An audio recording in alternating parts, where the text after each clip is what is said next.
C'est bon?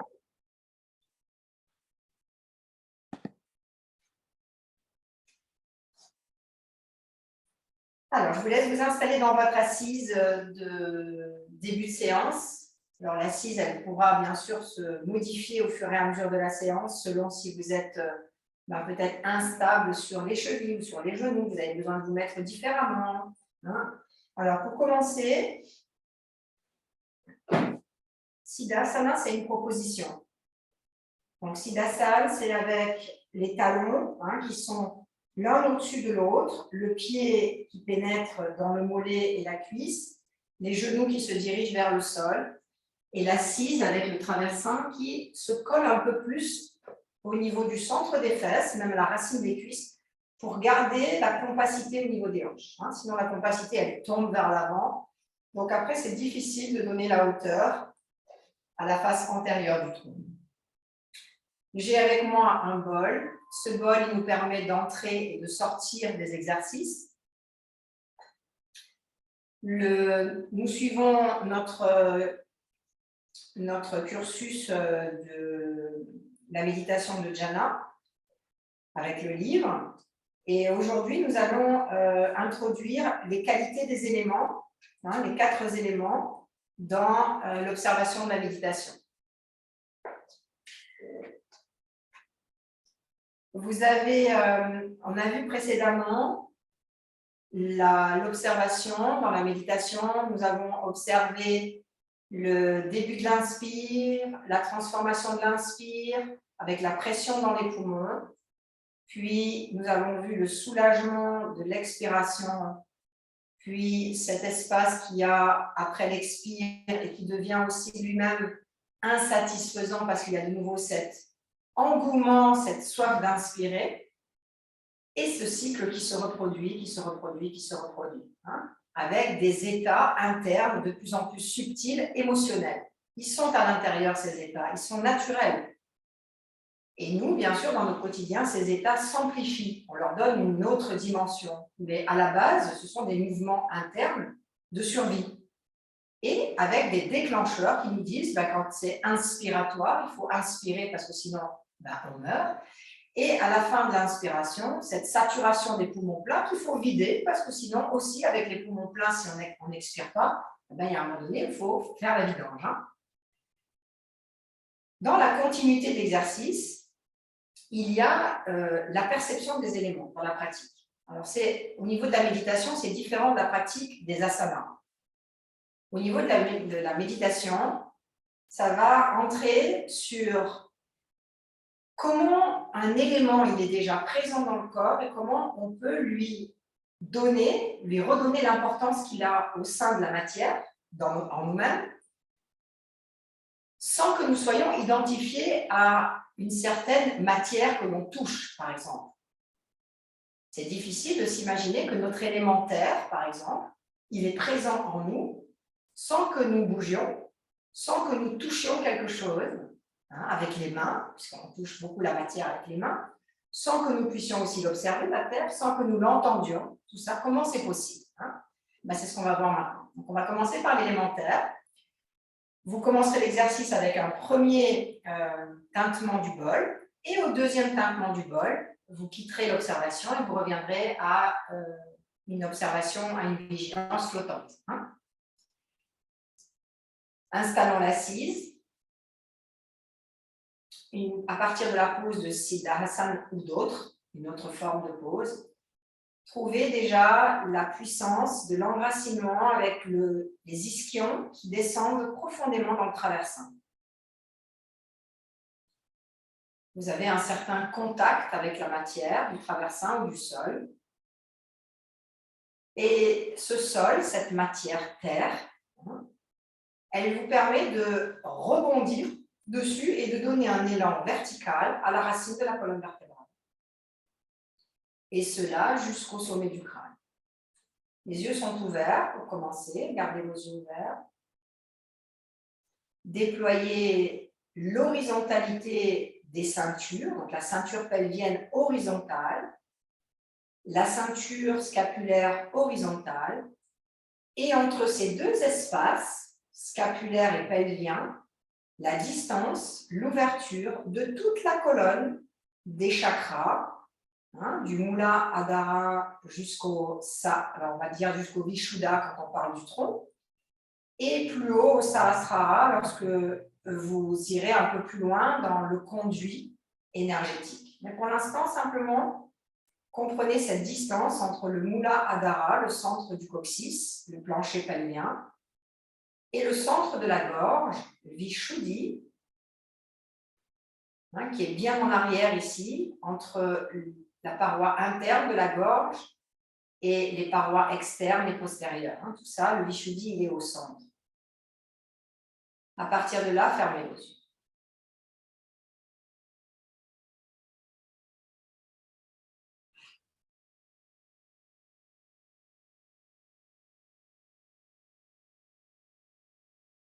Lorsque les yeux se ferment, la paupière supérieure a un certain poids sur la paupière inférieure, ce qui permet de ressentir le poids de la paupière supérieure sur la paupière inférieure. C'est l'élémentaire.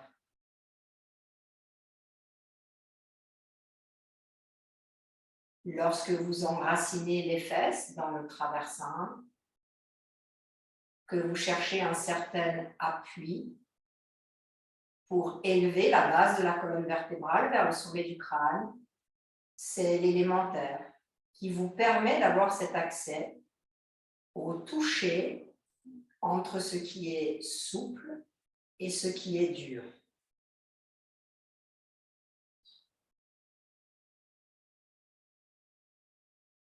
Les paumes de main qui sont déposées sur les genoux et sur les cuisses.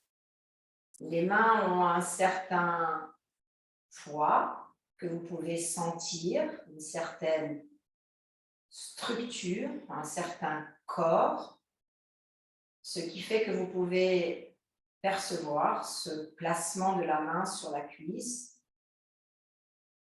C'est l'élémentaire.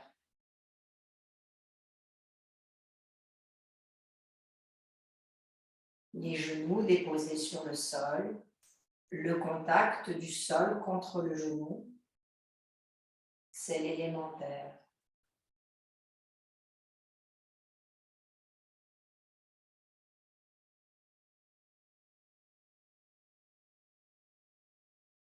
Dans la palette de l'élémentaire, ça va du mou au dur. Mais alors, comment dans l'assise silencieuse, comment je peux diriger mon esprit sur un objet unique sans identifier quoi que ce soit, ni que ce soit une main, ni que ce soit les fesses, ni que ce soit le sol, ni que ce soit le traversin. Là, vous allez porter votre attention sur ce qu'on appelle le contact.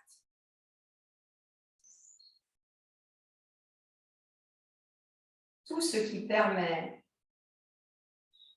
de reconnaître qu'un élément externe vient toucher l'enveloppe corporelle, c'est l'élémentaire.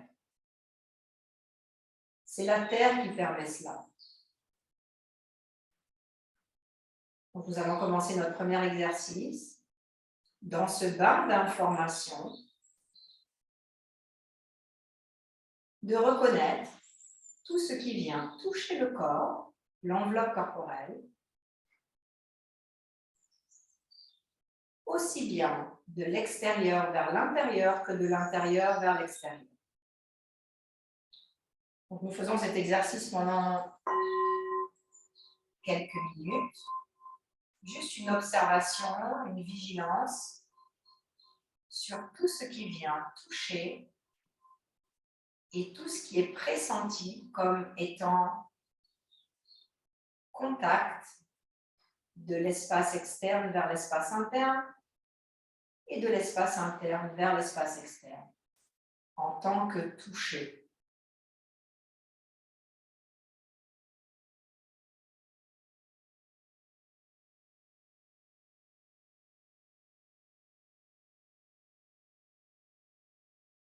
Alors, faites la distinction lorsque vous apprenez et que vous vous laissez enseigner sur les chakras.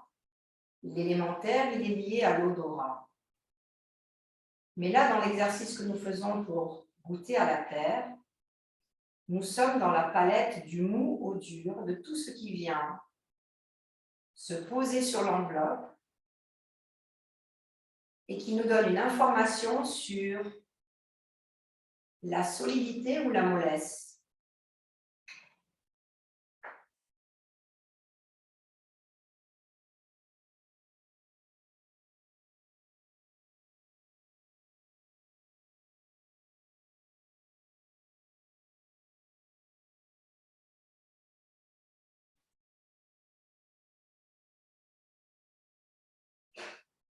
Ça passe aussi par le toucher de l'air qui, lorsqu'il touche les narines, il a une certaine densité. Et cette densité n'est plus la même lorsqu'elle entre dans le conduit du nez, vers la gorge, vers les poumons. Son corps n'est plus de la même texture. Essayez de ressentir cela.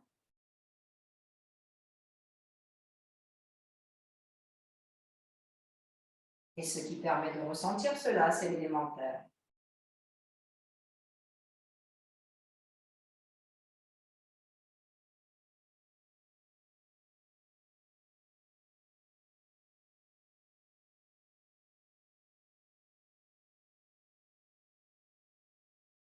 Si toutefois, pendant l'exercice, la vigilance sur l'élémentaire se voit être altérée par des pensées, des images, des souvenirs, des comparaisons.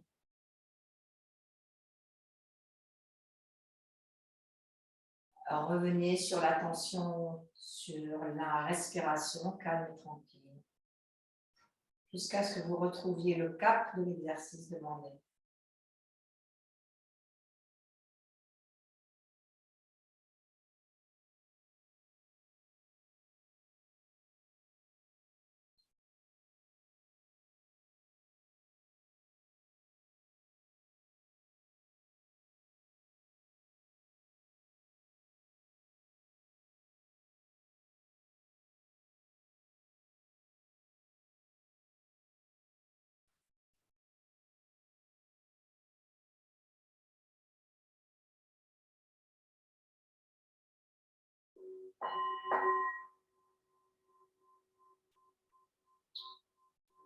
Si nécessaire, changez le croisement de vos jambes. Si vous êtes à l'aise, vous restez tel que vous êtes. Vous pouvez conserver les yeux fermés pour écouter la suite, l'exercice suivant.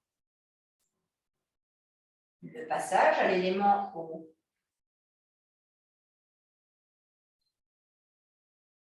L'élémentaire dans le corps énergétique,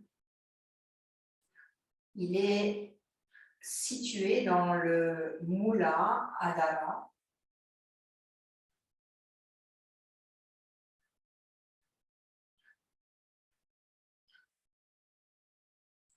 Et lorsque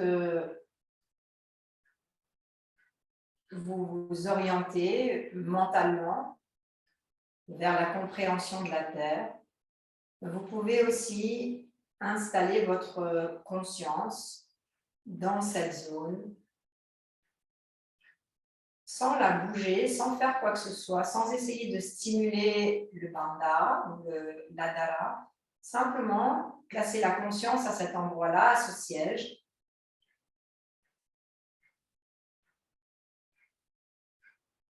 Et vous connecter à l'élémentaire à partir de cette région qui est la base, Mula, la racine, de la construction énergétique, des rouages énergétiques. Donc, ce n'est pas l'objet de la séance aujourd'hui, nous n'allons pas du tout faire une séance sur l'éveil des chakras, ni sur la stimulation des chakras, mais c'est juste pour faire des parallèles. Nous passons à présent à l'élément eau qui, lui, se situe plus haut dans la base de l'abdomen, autour du nombril. Et l'eau, dans sa palette d'exploration, se goûte à partir de la fluidité. La fluidité entre tout ce qui est sec et tout ce qui est humide. Entre le sec et le humide, il y a toute une variété de couleurs et nous allons, par des observations à certains points, essayer de sentir cette fluidité dans la variation du chaud et du froid, du sec et de l'humide.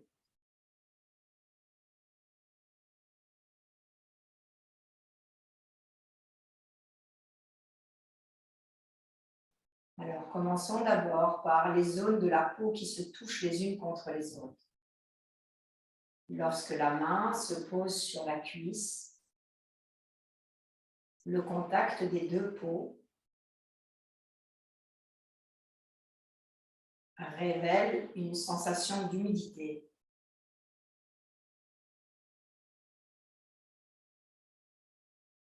Simplement par la chaleur qui se dégage des deux côtés et qui entre en confluence.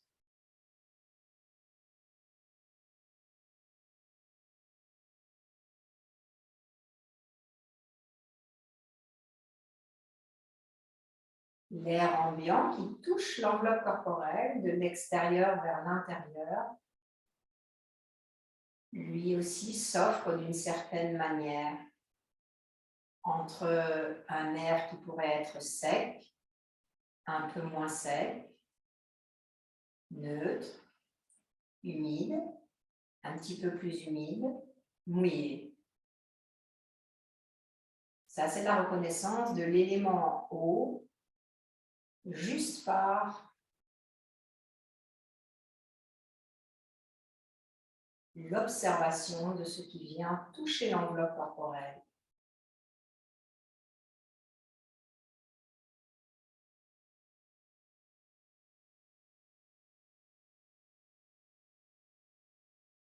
Le toucher de l'air contre les narines qui était tout à l'heure lié à la terre a une texture peut-être sèche en entrant, qui s'humidifie en rentrant dans les parois du nez, de l'arrière-gorge, qui sort un peu plus humide.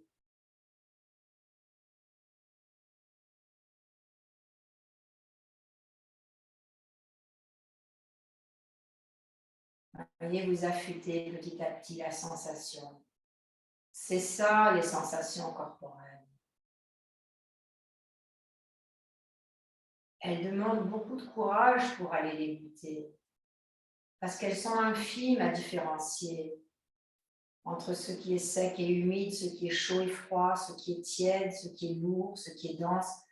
Vous voyez, comme toutes ces perceptions, elles sont un peu grossières, et comme on a besoin de les affiner, de les affûter, de les aiguiser.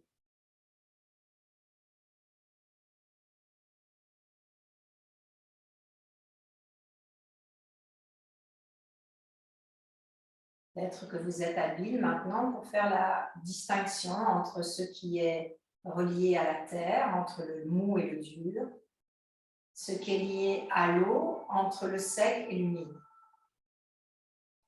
Et peut-être pas, et ça n'a pas d'importance.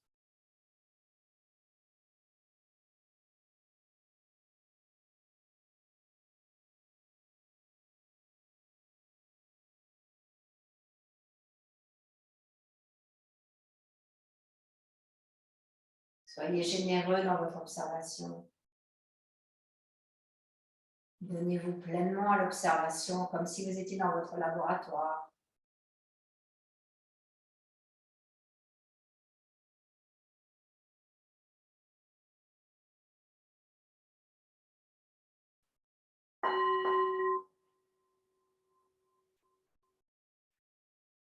portez plus l'attention sur quoi que ce soit, laissez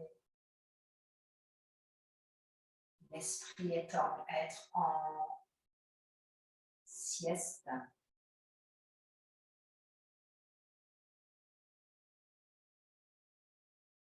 Avant l'exercice suivant, où nous allons maintenant vers l'élément feu. Pour situer le feu, l'élément feu dans le corps, par rapport à cette organisation des chakras, ces rouages énergétiques, le feu se situe plus haut que le nombril, au niveau de l'estomac, et il se situe dans ce qu'on appelle le Jatara Agni, le feu digestif.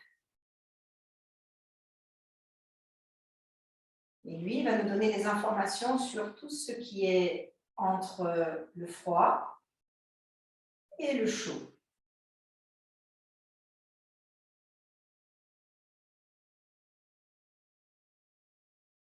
Je vous laisse poser votre attention sur tous les objets de perception extérieurs qui viennent toucher le corps, mais aussi bien les objets internes qui viennent toucher les parois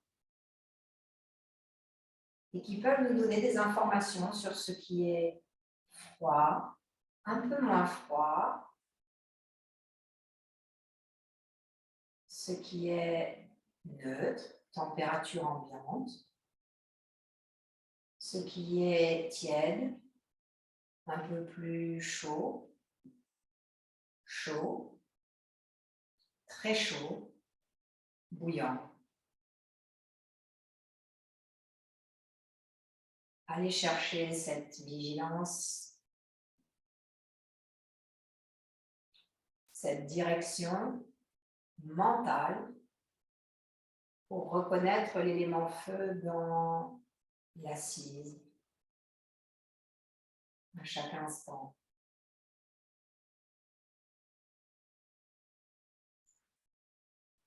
La température que vous avez entre les fesses et le traversin n'est pas la même que celle du visage.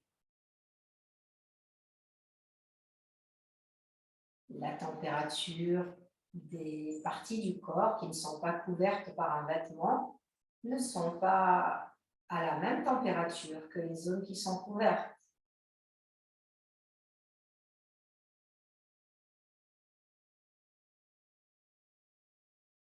Lorsque l'air entre par le nez, il n'est pas à la même température que lorsqu'il sort.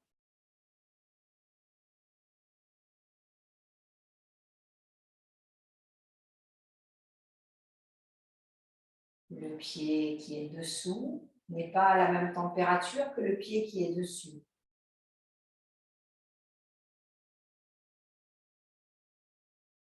L'intérieur des mains n'est pas à la même température que le dos des mains.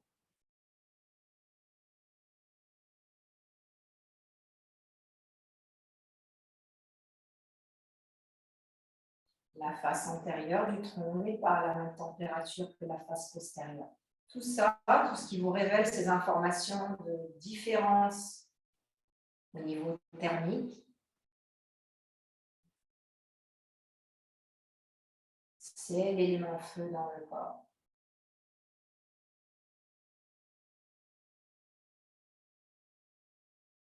Bien sûr, les éléments n'ont pas que cette particularité, ils en ont bien d'autres. Mais aujourd'hui, notre attention elle est simplement portée sur les variations dans la palette d'informations de chaque élément.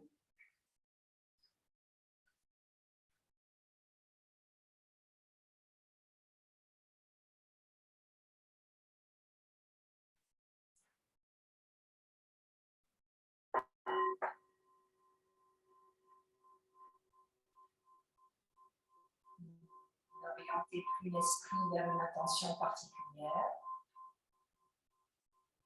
Changez le croisement de vos jambes si nécessaire.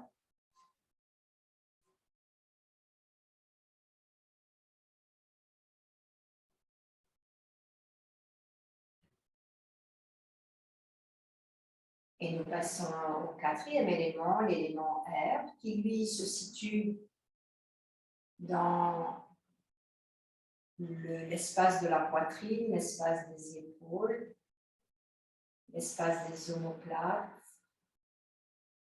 qui est relié, lui, au Anahata chakra.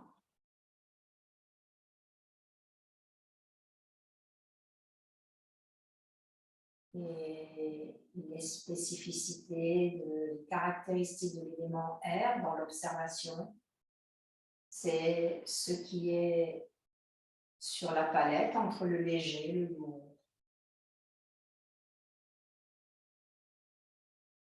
Toutes les informations entre la légèreté et la lourdeur, c'est l'élément air.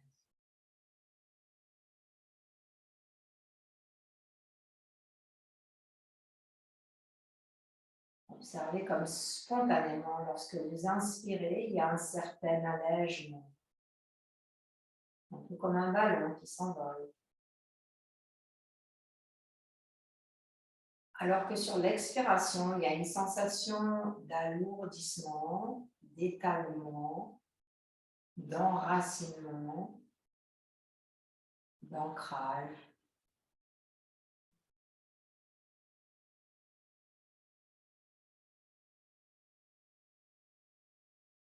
Nous restons dans une approche très débutante. Grâce à cette compréhension aujourd'hui, nous allons bien sûr pouvoir ouvrir le spectre d'exploration des éléments et comment aussi activer les Panchabhuta, les 5 éléments.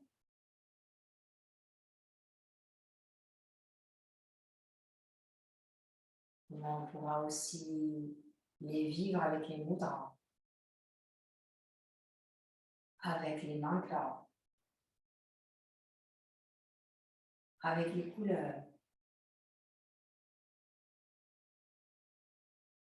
Mais d'abord, avant de partir dans ces visualisations plus complexes, commençons simplement par reconnaître leur texture au sein de l'enveloppe corporelle.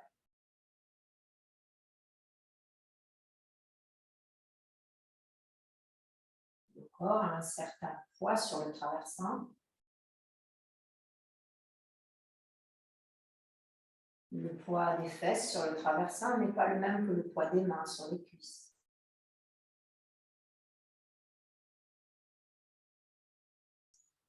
Le poids des paupières supérieures sur la paupière inférieure est différent du poids des épaules dans la ceinture scapulaire.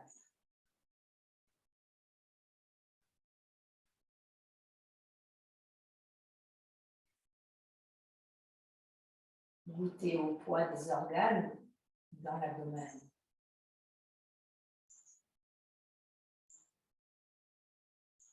Et aiguisez l'observation.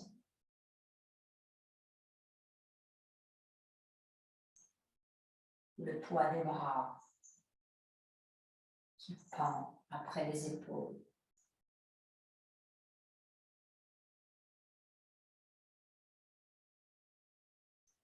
Le poids de la tête.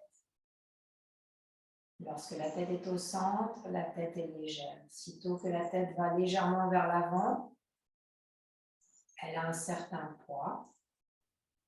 Offrez-vous à cette observation.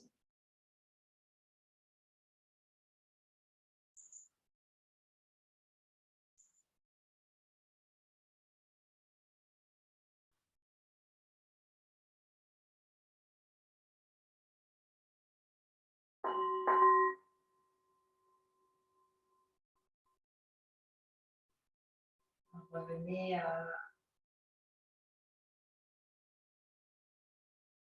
une liberté de poser sur aucun objet le mental. Un peu cette errance. Cette errance non identifiée et indifférenciée, où il n'y a plus une attention particulière qui est posée avec une certaine intention.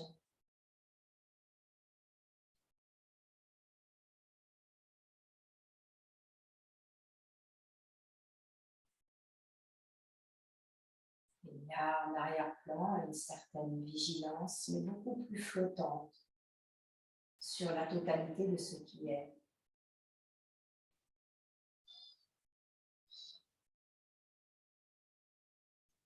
Nous allons maintenant vers Akasha, l'élément éther, qu'on appelle l'espace, qui lui se situe à partir du Vishuddhi, qui est le carrefour, jusqu'au Sahasrara, jusqu'au sommet du crâne, et bien au-delà.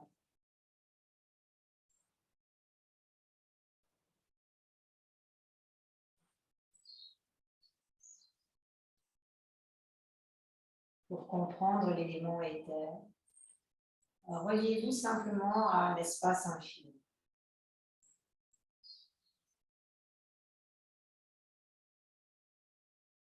C'est-à-dire visualisez en vous-même l'immensité, l'imperceptible, l'intouchable, l'invisible, l'inaudible,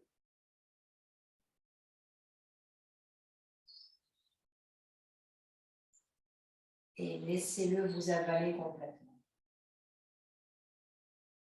Jusqu'à ce que vous sentiez que vous êtes en mouvement dans cet univers, mais que le mouvement, il est au-delà de vous-même. Ce n'est plus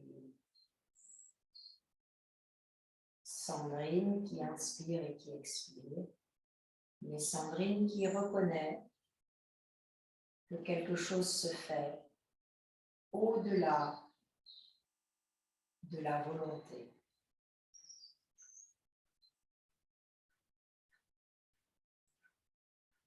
Et ce qui se fait est dans un bain d'aller-retour, d'apparition, de transformation, de disparition. Et ce qui permet cet aller, ce retour, cette apparition, cette transformation, cette dissolution,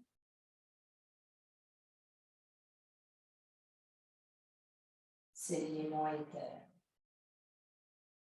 qui permet dans cet espace entre les molécules, entre les atomes, que la matière puisse bouger,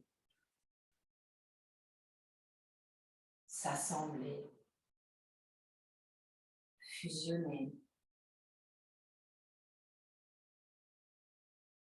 se séparer, se fragmenter,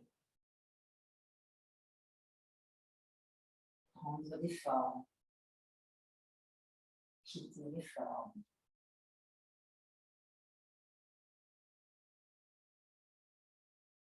Ça, c'est l'élément éther. Donc, tous les éléments,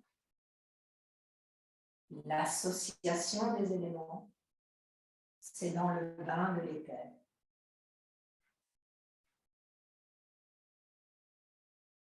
Donc, je vous laisse agrandir, étaler votre perception de l'espace entre chaque chose, de l'espace en toute chose.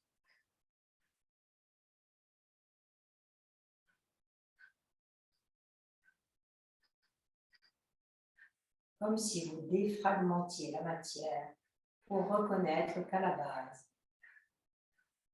elle n'est que vide.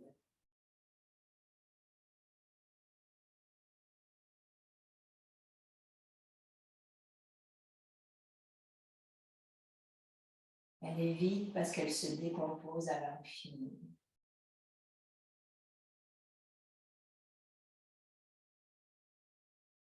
Est-ce que mon esprit a cette capacité de décomposer la matière, de se rendre à l'évidence que tous les objets tangibles, quels qu'ils soient, peuvent se décomposer à l'infini.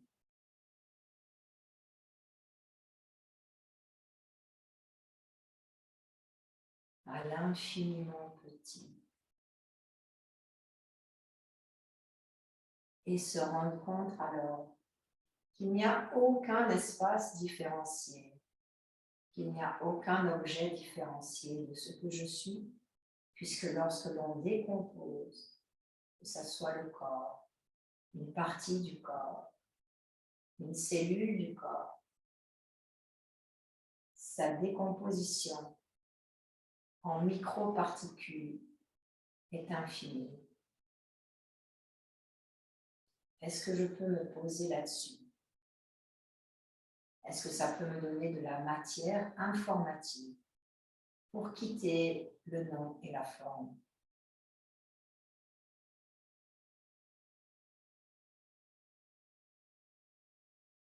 Pour avoir cette sensation à chaque inspiration et chaque expiration de prendre forme, de quitter la forme.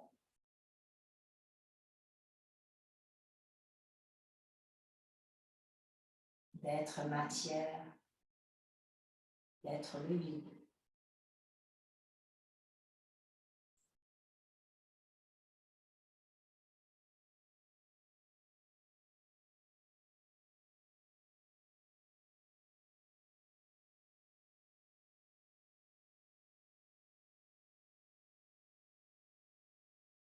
Alors peut-être que vous aurez touché aujourd'hui dans cette approche des éléments, comment tous les éléments s'unissent entre eux pour réaliser les formes, l'apparition, et comment chaque mouvement de l'espace, de l'éther, dans un bain d'impermanence, modifie chaque processus à chaque instant.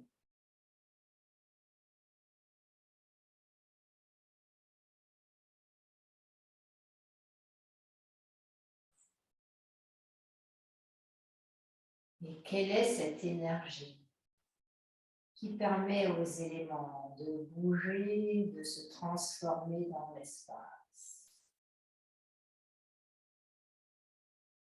Quelle est cette onde qui met en mouvement l'univers?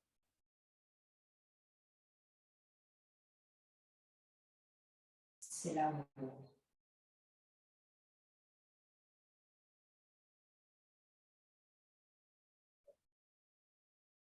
L'amour qui est cette énergie créatrice.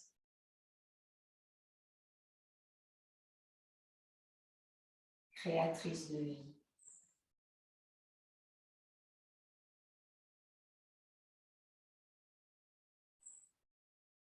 Dans chaque chose, il y a un processus d'amour.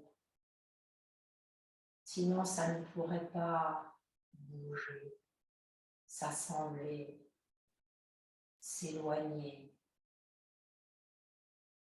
Et c'est ainsi dans la matière la plus subtile. Et comme nous ne sommes qu'un agglomérat de cette matière subtile, comment serions-nous épargnés dans notre quotidien de tous ces aléas, de tous ces changements, puisque nous sommes des particules de cette matière en mouvement dans le bain de l'univers?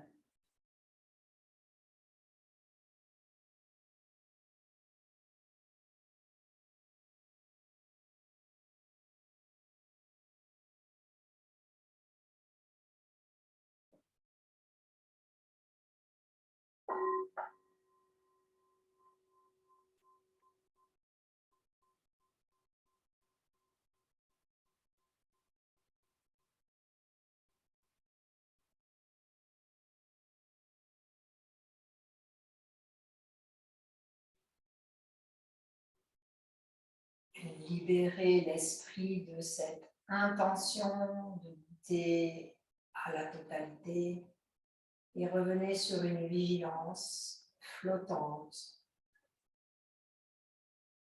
sans destination précise.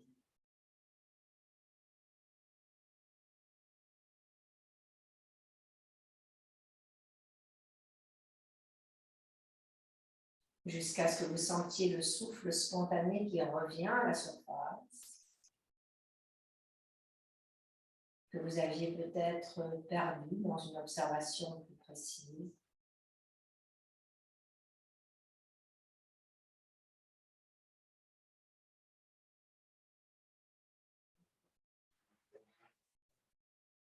Atman Jani Mudra, joignez les mains au centre de la poitrine. Expirons, inclinons la tête vers le bas, abandonnons-nous dans l'espace du cœur. Donnons nos remerciements aux enseignements, aux enseignants, à tous les ouvrages, les exercices qui ont été faits avant nous et comment on nous a ramené, rapporté ces précieux messages pour qu'on puisse les vivre à notre tour, les transmettre et qu'ils puissent nous libérer des mécanismes de la souffrance.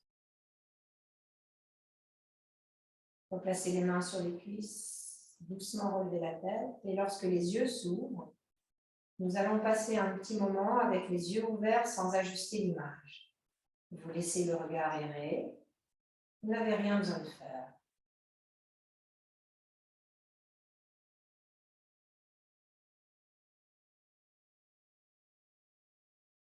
Lâchez la bouche.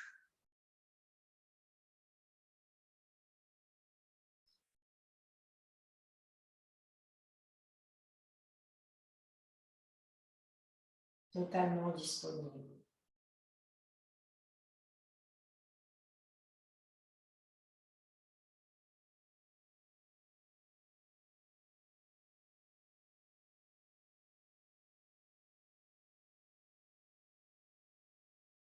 Bien. Nous allons quitter l'enregistrement et partager ensemble